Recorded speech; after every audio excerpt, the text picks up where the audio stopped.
Greetings, innovators, and welcome to Back of the Napkin, where we explore big journeys in the world of small business with the personalities who make it happen. This is where small business leaders can hear about unique ideas that have launched successful enterprises across America and meet entrepreneurs who aren't afraid to think differently.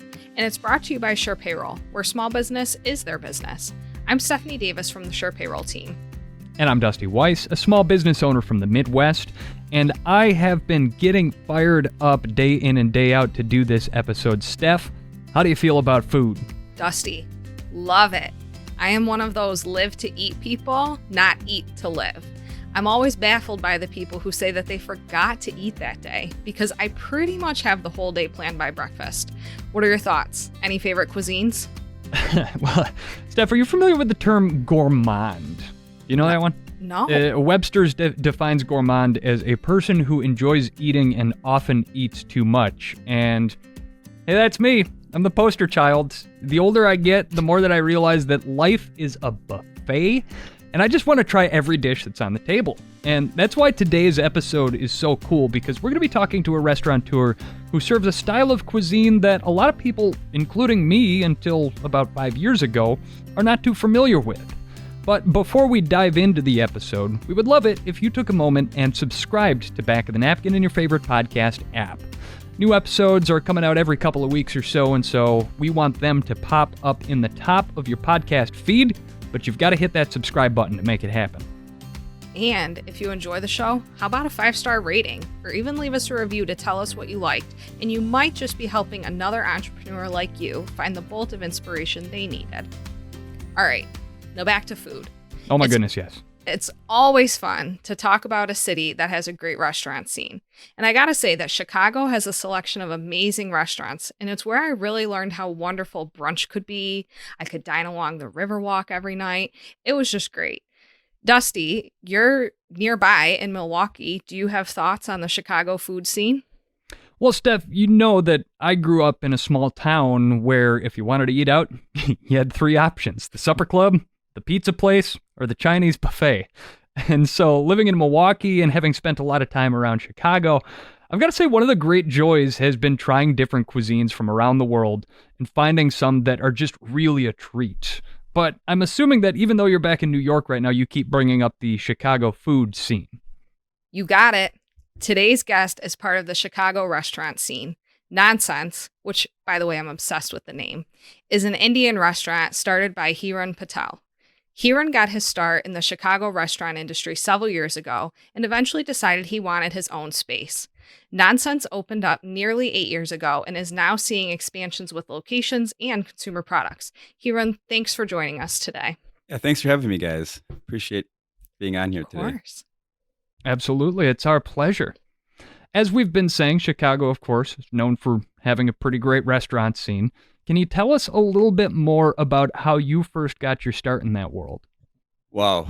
Yeah. So I got started just over 10 years ago, actually. And I kind of had no idea that I was going to do this, right? It was the eve of my 30th birthday. I was literally just having a few drinks and dinner with my father. And he goes on his fatherly talks with me, and he kind of brushes by and it's like, son, you got the next 10 years of your life that are the most important years of your life, right? And I'm like, what do you mean?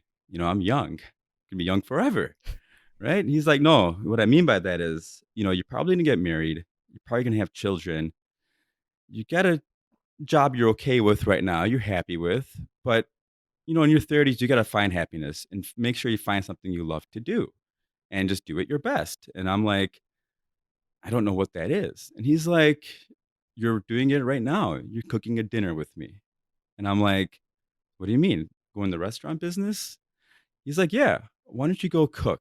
I think you're going to find a lot of new areas and excitement and avenues that you can pursue. And it might bring you just exactly where you're looking for the rest of your life.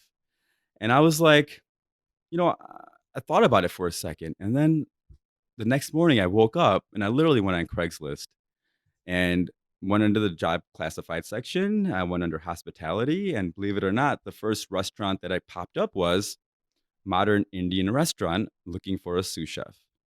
I'm like, oh my God, I'm modern. I'm Indian.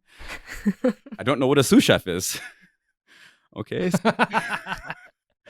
So I'm like, this sounds good. And my background was in sales, business development before that. So I kind of knew that going into it, sending an email or a resume to this restaurant owner, I had to make it sound compelling enough for them to even respond to me, right? So I made sure I wrote an email to this Angela Lee, who was the owner of Yarosway, where I got my start several years ago. An email talking about, my passion more than anything. And she responded back to me saying, I'd love to have you come in and meet you. And I was like, okay, wow, that wasn't that hard. Now what do I do? So I walked in the interview and I guess, I'm starting to learn what the restaurant business was about a little bit. I researched a little bit. And one thing I didn't know was that there's a thing called stage in the restaurant business. And so she's like, we'll stage you for a couple of days and to see how you do, seeing your knife skills, your cooking skills, your grilling skills. And I was like, great, this for sure. When do I come in? So real quick, just to back up on the definition here, a stage is essentially a trial run, right? Yeah, stage simply exactly like you said, as Dusty is this trial run. Restaurants really want to know that when you do come in, your qualifications are met. You're able to cook food to the right temperature. You're able to cut, keep yourself safe for most of the matter, right? Because the kitchen, end of the day, is really a place that can cause some harm. I go into my day one stage, and she's like, "Go to the back room. You'll find some chef coats, and come on out, and then you'll get an apron. You'll get a station to go and prep your food." I'm in the back room for like 15, 20 minutes, not knowing what to do. So I get this chef coat. I'm like, how do you put this thing on? Right? How do you put this thing on? The buttons were all over the place. And I walk out, not and walk back in the room. I'm like, I got to redo this. I don't think this feels right. I just felt so uncomfortable. So then I get out and I finally figured out how to put the chef coat on. I get out, I get a station, and I start cutting and cooking and grilling. And I finish my 2-day stages. And the owner of the restaurant calls me into her office, and she was like, here, and it's been a pleasure having you for a couple of days, and talking to the executive chef and some of the teams. They said that definitely your skills aren't the sharpest yet, but you have what it takes to kind of get started in the restaurant business. And I'd like to invite you and extend an offer to you to come work for us. And I was like, oh my God, this is so awesome. This is so cool. And then she's like, we'll start you off at $7 an hour. And I'm like, oh, okay. I'm like, that's a little different than before, and but that wasn't it, I mean, I knew going into it that I wasn't going to make what I wanted to make, obviously, or going to be making what I was going to make in my previous career or anywhere close to that. This was more about reaching out and exploring new avenues and maybe learning something new that has maybe greater potential down the road. So I kind of took at this new situation as an education. I'm actually getting paid to teach myself, and something that I want to Yeah. do or not do. So that's how I got started in the restaurant business. That's really wild to me that you kind of came in as an outsider, because I think a lot of people that get into the culinary world, it's something that they've always wanted to do. It's always been on their radar. They went to culinary school, they apprenticed somewhere. And so for you coming in as an outsider and sort of taking that $7 an hour job, I imagine that immediately there must have been a few things about it that you just absolutely loved that kind of jumped out and grabbed you and held you in there. What was it that really hooked your attention? I think the first thing that really stuck out to me the 2 days that I was staging was the camaraderie amongst the staff and the team. It really was like a Broadway show almost every day that you kind of walk into. It becomes a disaster. Things are all over the place. And next thing you know, you're reset for the next show the next day. And just being a part of that for a couple of days, I was really enamored by how well people work together, right? Especially coming from a sales background, it was more about like fending for yourself, and you're on your own making the best. You got to finish top sales and finish these rankings off and making sure that you're noticed and recognized. But in the restaurant world, it wasn't like that. It was the complete opposite. it was about working together for the common goal and serving good food to the customer. So, for people who aren't familiar with Indian cuisine, set the table for us. What are some of the staples and why should someone go out of their way to try it? That's a good question. And it's a hard question too, but we can kind of keep it simple. Yeah, so some of the staples that you'll find on an Indian table are going to be your staples that you find in many other cuisines, right? Like, for example, we have our own breads that we call naan. You're going to get rice. We specifically use an Indian rice, which is a long grain rice called basmati. You're going to get a bunch of different spices and sauces and curries that have meat or vegetables kind of simmering in the sauce, as well as chutneys and pickles. So to set up an Indian table, I think those are the staple ingredients that you're going to find um, when you go dine in an Indian restaurant. What's your favorite dish to cook and to eat? Oh, wow. My favorite dish would probably have to be, so my favorite dish has to be, I would say, like a lamb rogan josh, and it's a low and slow cook process that I use um, a lamb shank. So it's just one of those dishes that kind of, once it's simmering in a really nice bath of like spices, onions, ginger, garlic, and it's just, slow cooking that lamb shank to fall off the bone, melt in your mouth. Is probably my go-to Indian dish. That sounds outstanding. I So could go good. for a little bit of that right now. Yeah, it's rich and it's fiery. Do you guys And, deliver to Milwaukee? not yet, but hopefully we'll be around the corner soon. I'd be remiss if I didn't also bring up the name of the restaurant. NaanSense. I love a good pun. So first and foremost, my hat is off to you because naan, of course, is that non-leavened traditional Indian flatbread. Right. And if you're just hearing the name, the pun is going to be lost on you. But how did you arrive at that name for the business? That was it was interesting. When I first got started off in the restaurant from Veersway, where I first started off, after that job, I was lucky enough to work at a really well-known Indian restaurant in Chicago. And then slowly, little after that, I was able to get some key jobs working in some other Indian restaurants. And then I consulted for a little bit. And then I was at this point, I think it was like year 2, 3, where I knew this is the industry I'm going to remain in. Like I was just in love with it, the people that I was meeting, all the different things that were being thrown to me. It seemed like a whole new life almost, a whole new career for that matter. So I was like a sponge absorbing all these things. So between jobs, I was consulting, and I knew at that stage I want to go into and to pull that risk. And now I can use some of the things that I've learned the past several years and kind of make them into use. And so I was working with a manager of mine, Chris Andres, and I was like, what do I do next? And I was thinking of starting some food products or a restaurant. And he blurted out the word nonsense. And I'm like, Chris, I'm going to keep that and use that, right? And that's where the whole nonsense brand evolved, I would say. And I knew it was sketchy, it was playful, and it was perfect for the concept that we wanted to build, which is a fast casual concept.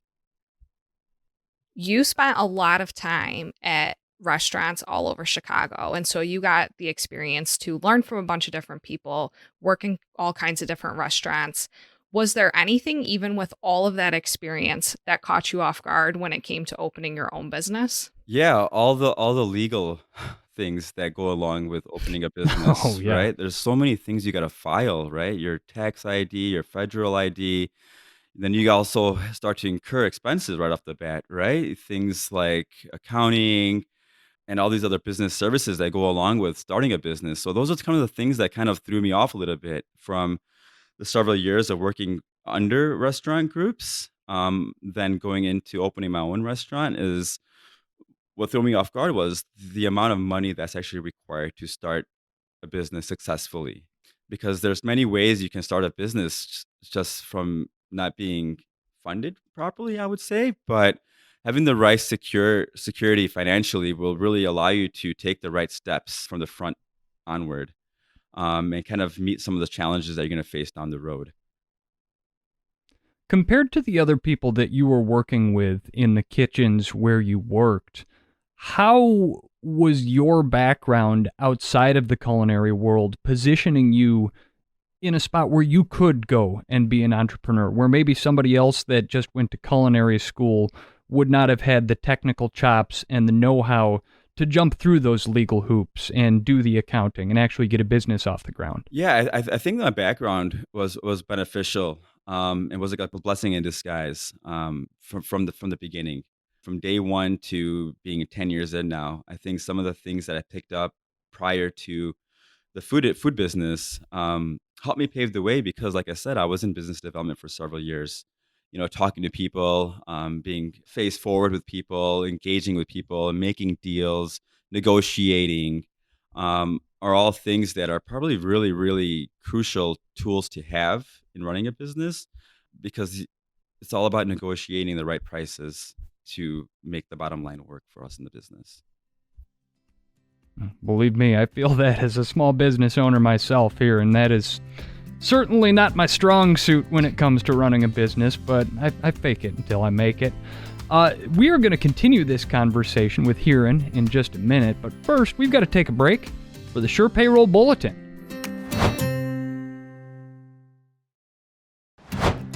This is Sure Payroll's Back of the Napkin podcast, where entrepreneurs share the stories of their big journeys in small business. I'm Stephanie Davis. And I'm Dusty Weiss, and we're talking to Hiran Patel, the owner of NaanSense Indian Cuisine in Chicago. And before we dive back into the nuts and bolts of the restaurant business, Hiran, we're going to do a little thing that we like to call the Fast Five. 5 quick questions to get to know you better. It's kind of like the lightning round here. And the first one is, what is the first job that you ever had? It was a Best Buy. Oh, you were one of the Blue Polo people? I was a Blue Polo person working in the audio department, which I loved. It's still one of those things that I'm glad I worked there. I don't know if you can tell, but I'm a little bit of an audiophile myself, and so I'm a little jealous. I never got to work at the Best Buy. That sounds like fun, though. What has been one of your recent small wins? I wouldn't say so recently. I mean, because of the pandemic, we can say recently. The last year seems like a day ago. But right before the pandemic, my partner and I, we were able to secure a partnership with some really good industry professionals that are going to really help us lead the way for the future of NaanSense. I gotta imagine that especially in the restaurant business in the middle of a pandemic, getting those small wins has been especially important for you. But you are based in Chicago, and as Steph knows, I love me some Chicago deep dish pizza. So what's your favorite pizza spot in Illuminati's. Chicago? I would say Illuminati's. Yes! Yes. Once the pandemic dies down and we can travel again without worry, what's the first plane ticket you're buying? I would say anywhere there's a resort, right? I mean, it just has to be Yes. where there's room for the kids, room for us. I don't want to drive around anywhere. I just want to sit somewhere and just relax for hopefully a week or so.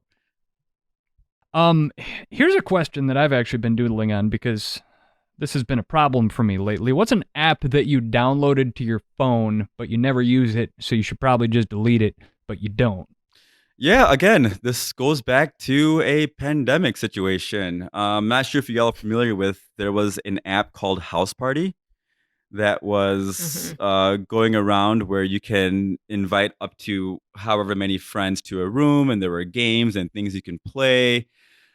Mind you, I was bored of it after the first week. It seemed cool the first week, having a few drinks and sharing a cocktail with a friend or two online. And this thing is still sitting under one of my folders. I'm like, should I get rid of it? Should I get rid of it? And then this little thing in the back of my head is like, we're still in a pandemic. Someone's going to use it. And I'm like, when? I don't know if it's one of those things. See, that's the thing that kills me about it.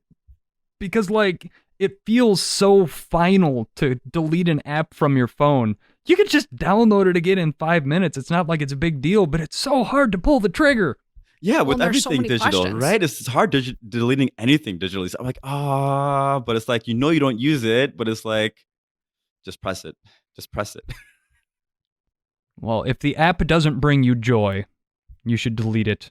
#2021 problems. But As long as we are on the topic of the pandemic and COVID 19 impacted businesses across the country, and restaurants took it especially hard on the chin.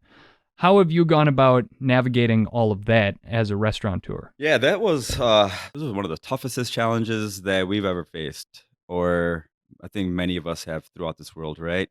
But specifically talking about us in nonsense, you know, I'm not sure how familiar with many people are going to be with the loop of Chicago, but we were really severely devastated because we're in the financial loop of Chicago, where there's not really a lot of That's where everybody goes to work. And so if they're not going to the office, they're kind of not coming to patronize your business, right? exactly, so we lost every single customer within a night.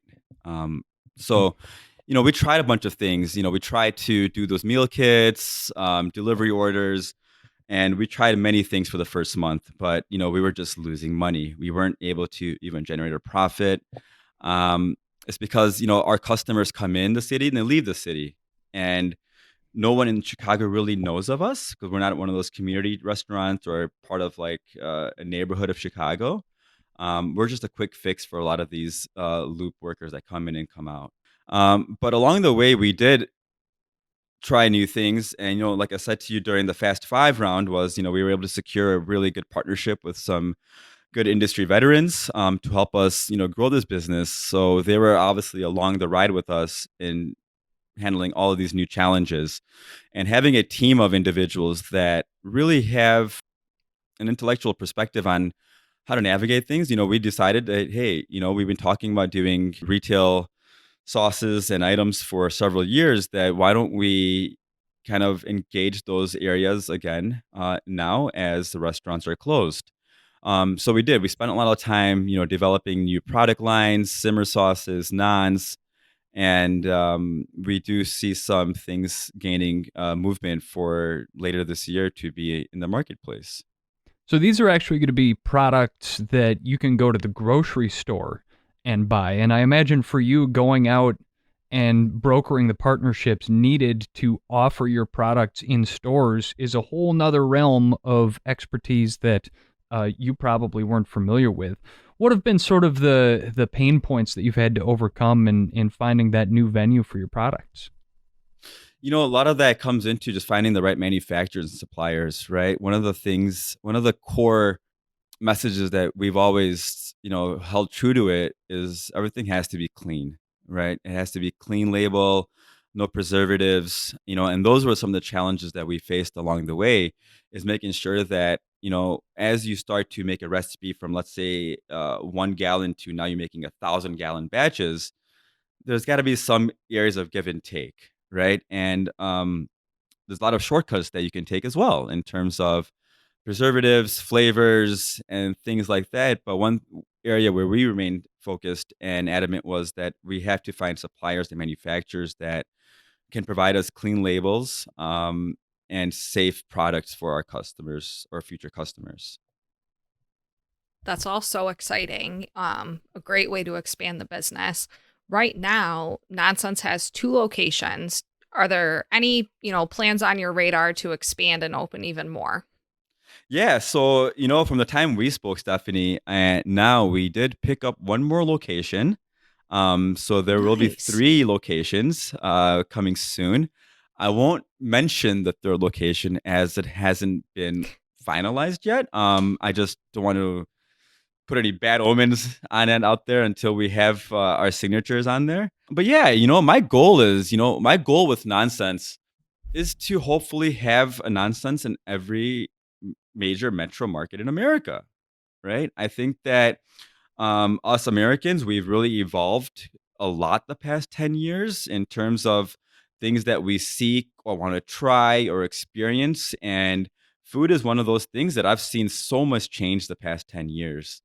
And knowing that not only has Indian food, but Indian culture has also made its way mainstream as well the past several years. So, and seeing all of these things happen, I really, it's one of my goals. I want to see nonsense in Austin. I want to see a nonsense in Orlando. I want to see a nonsense in Atlanta. for me, it's also a good escape to travel and see new places. One of my passions is flying. I wanted to be a pilot before all of this, and now seeing that I have a career that can allow me to go see, experience new places, it's just a perfect marriage of both worlds. You had mentioned that your decision to get into the restaurant business was one that was deeply personal for you when your dad pulled you aside and told you to find your calling. But I imagined that being able to tie that calling to your cultural roots as a person of Indian descent is something that's been really gratifying for you as well. Yeah, it has, and it's also one of those things that, I was brought up, being really culturally Indian, right? And also being very American at the same time. And I think that NaanSense is going to really allow me to really showcase that whole American Indian diaspora of my background, right? Because there are ways that I eat specifically because I'm an American. There's certain ways that I was raised, and I see certain ways how us Americans like to eat food, and I would call nonsense flavors super authentic, right? But the way we present things are a little different than culturally how they'd be presented in India. Because we want to demystify some of the things that many people have heard or felt for the past so many decades of Indian food, of being spicy, I don't like it, and this is all just things that come to mind before you ever even tried it. And, so being in this position of wanting to open as many locations as we can, I'm looking forward to showing some of those, really close American Indian flavor profiles that kind of will fit really well with our palate in this country as well. Well, it sounds like the business is primed to explode, and you're in an exciting place, both from the branding standpoint, but also from the expansion standpoint. And so we appreciate your taking the time to share your story with us and fill us in on some of the details there. And as we start to come out of this pandemic and the economy picks back up, we wish you nothing but success in growing the business going forward here. I think that it really sounds like you've got a great concept, and the sky is the limit at this point. But Hiran, we got to thank you as well for joining us on this episode of Back of the Napkin. It's been so great chatting with you. Oh no, thank you guys as well. I was really excited to do this. It's just one of the things for the past year. One thing I love the business I'm in is by seeing people and talking to new people. And this is one of the things I missed the most the past year, is not seeing customers' faces, talking to people. So thank you guys for allowing me to be on here and having a good time with you guys. I always enjoy talking about food, but it's also nice to combine it with a great business story too. I'm ready to hop back on a plane to Chicago and check out NaanSense, pop in on Pequods, and just go on the best food tour ever. Well, you better make sure that you swing up to Milwaukee then, Steph, while you're at it. Don't forget, we've got everything that Chicago's got, just half the price and easier parking. And you have cheese, and I'm always there for that too. We'll get you out for a good fish fry, some deep fried cheese curds, a little bit of lakefront beer. You'll be all set. That's the way we do things in the Brew City. But that much said, that is all that we have for this episode of Back of the Napkin, where we explore big journeys in the world of small business with the personalities who make it happen. Please make sure that you're subscribed in your favorite podcast app. And if you enjoyed the show, leave us a 5-star rating or even a review. We would love to hear from you about any ideas that you have for small business owners who we should be featuring on this show.